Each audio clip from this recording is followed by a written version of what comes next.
وہ کون تھا کہ سیریز میں آج ہم آپ کو ہٹلر کی کہانی کا پہلا حصہ دکھا رہے ہیں۔ 28 ستمبر 1918 کا دن ہے۔ پہلی جنگ عظیم ختم ہو رہی ہے۔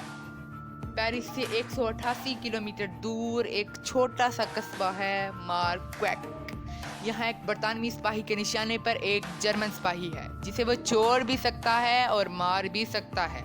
جرمن سپاہی کو یقین ہے کہ اسے گولی مار دی جائے گی، لیکن ایسا ہوا نہیں۔ برطانوی سپاہی نے اسے جانے کا حکم دیا۔ ظاہر یہ جنگ عظیم اول کے ہزاروں واقعات میں سے ایک واقعہ ہے، لیکن برطانوی سپاہی نہیں جانتا کہ جس شخص کو اس نے چھوڑا ہے وہ اڈالف ہٹلر ہے، وہی ہٹلر جس کی چھیڑی دوسری جنگ عظیم میں 5 کروڑ سے زائد انسان لقمہ اجل بن گئے۔ پہلی جنگ عظیم کا یہ واقعہ ہٹلر نے خود اس وقت سنایا تھا جب ایک اخبار میں اس نے برطانوی سپاہی کی تصویر دیکھی تھی۔ پہلی جنگ عظیم کے ایک ایسے ہی کیمیائی حملے میں ہٹلر کی آنکھیں شدید متاثر ہوئی اور وہ اندھا ہو گیا، لیکن علاج کے بعد اس کی آنکھوں کی روشنی لوٹ آئی۔ آنکھوں کی روشنی تو لوٹ آئی، لیکن ان آنکھوں میں انتقام کی آگ بھڑک رہی تھی۔ وہ ایک مصور بننا چاہتا تھا، لیکن اس نے یہ طے کیا کہ وہ شکست کا بدلہ لے کر رہے گا، ہاں اس کے لیے پوری دنیا سے ہی ٹکرانا کیوں نہ پڑ جائے۔ ہٹلر نے اپنی سیاسی زندگی کی ابتدا ایک غیر معروف پارٹی سے کی۔ اس پارٹی کا نام تھا جرمن ورکرز پارٹی۔ یہ وہی پارٹی تھی جو بعد میں نازی پارٹی کے نام سے جانی گئی۔ یہ پارٹی پہلی جنگ عظیم میں شکست شدہ انتقامی شہریوں اور فوجیوں نے بنائی تھی، کیونکہ پہلی جنگ عظیم کے بعد برطانیہ اور فرانس نے جرمنی سے وہ علاقے چھین لیے تھے جو صدیوں سے اس کی سلطنت میں شامل تھے۔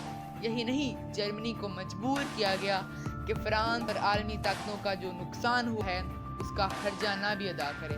ہرجانے کی رقم 96,000 ٹن سونے کے برابر بنتی تھی۔ جی ہاں، 96,000 ٹن سونے کے برابر۔ یہ جرمن قوموں کے لیے بڑی ذلت تھی، اور چونکہ نازی پارٹی شکست کے بعد جرمنی پر مسلط کردہ شرائط کے خلاف تھی، اس لیے عوام میں مقبول تھی۔ ہٹلر اس پارٹی انچارج بنا تھا، لیکن 1991 میں پارٹی نے اسے سربراہ بنا لیا۔ دلچسپ یہ ہے کہ ہٹلر پارٹی کا سربراہ بننے سے انکار کرتا رہا تھا، لیکن جب اس نے پارٹی کا سوال دیکھا تو قیادت سنبھالنے کی حامی بھر لی۔ ہٹلر نے پارٹی کا نشان بھی خود مقرر کیا۔ یہ نشان اصل میں ہندوستان میں استعمال ہوتا تھا اور اب بھی ہوتا ہے۔ ہندو مت، بدھ مت اور جین مت اس نشان کو روحانیت کی علامت مانتے تھے۔ ہٹلر کے دور میں یہ نشان خوش قسمتی کے طور پر بھی استعمال ہوتا تھا، اور جانتے ہیں ہٹلر نے اسے پارٹی کا نشان کیوں بنایا؟ اس کی ایک دلچسپ وجہ ہے۔ اصل میں جرمن قومیں سمجھتی تھی کہ ہندوستانی اور جرمن قومیں ایک ہی نسل یعنی آریائی نسل سے تعلق رکھتی ہیں۔ جو نشان روحانیت اور خوش قسمتی کی علامت تھا، اسے ہٹلر نے دنیا میں تباہی اور دہشت کی علامت بنا دیا۔ نازی پارٹی مقامی سطح کی پارٹی تھی، لیکن جب پہلی جنگ عظیم کا ہیرو سابق جنرل ایرک روڈنٹوف بھی اس میں شامل ہو گیا تو پارٹی میں گویا جان سی پڑ گئی۔